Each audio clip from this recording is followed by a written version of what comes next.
Hi guys! Have you ever felt like your heart is fighting against you, making it difficult to move forward?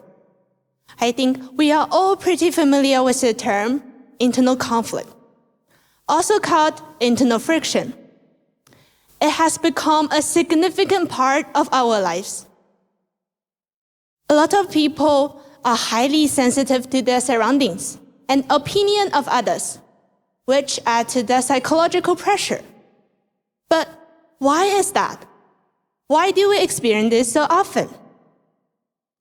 Some people experience internal conflict because they really want a certain outcome. They just can't accept that things don't go the way they want. That's when internal friction kicks in. And actually, there are different types of internal conflict. Let's focus on two key ones. One is when you just overthinking things on your own. The other is when you are a really sensitive person and easily get affected by others. Now, let's start it with the first one. If you constantly feel exhausted, it might be due to the way you handle your mindset. Many things in life isn't inherently bad. It's our reaction that shapes our experiences. Most people make plans and think about the future in a structured way. If I accomplish this, how will I reward myself? What will my next step be? Who can help me if I struggled? But for those prone to internal friction, thoughts spiral in a negative direction. What if I fail? Will I lose this opportunity? Am I going to ruin everything? Can I do anything right? These worries pile up like a tangled ball of yarn, leaving you mentally drained before even taking action.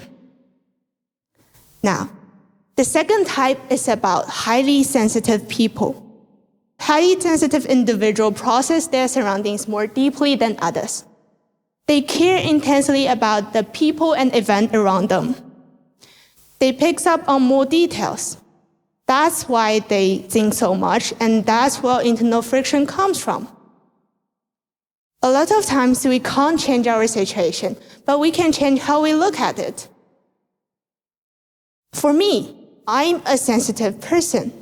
I tend to hold on to little things for a long time. Every now and then, those little things will pop back into my head, and I start feeling bad all over again.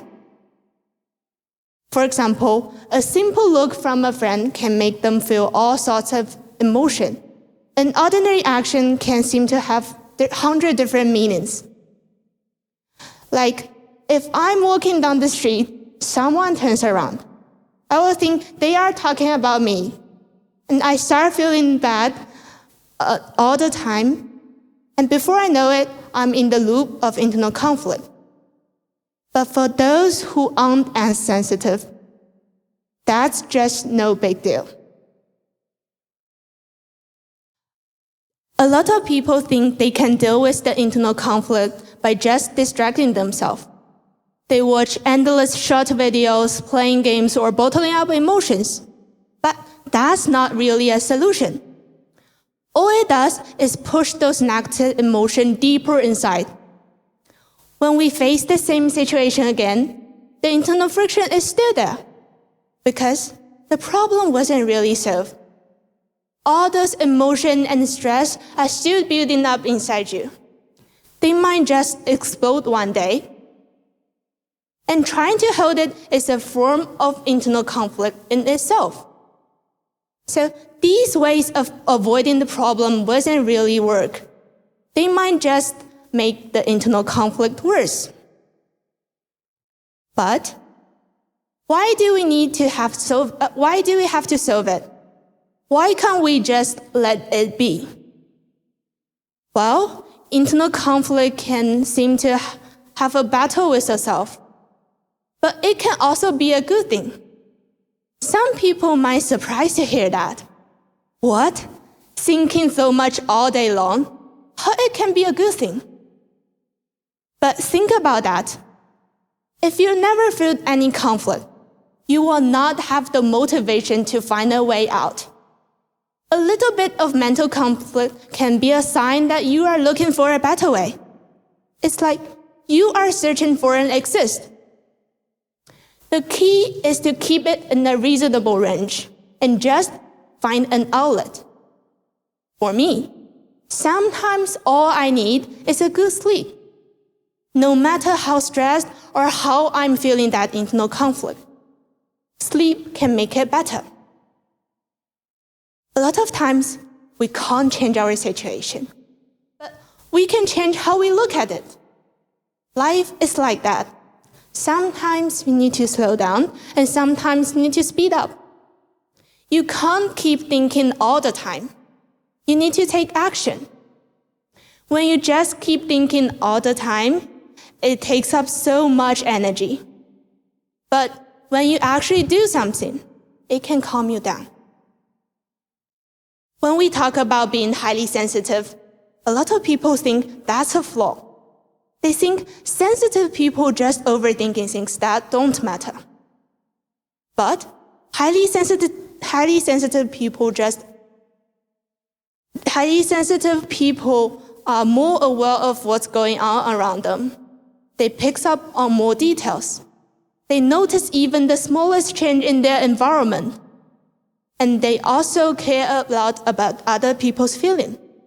That's why they think so much, and that's where internal friction comes from. But being highly sensitive isn't a flaw. These people have the special ability. I think most sensitive people really want to connect with others and live in a good life. They think about things more deeply.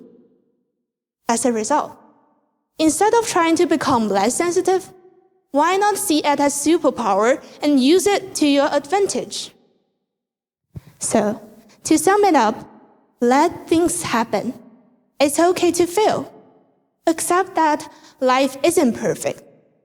Find ways to go out of that negative energy. And just keep moving forward. Thank you.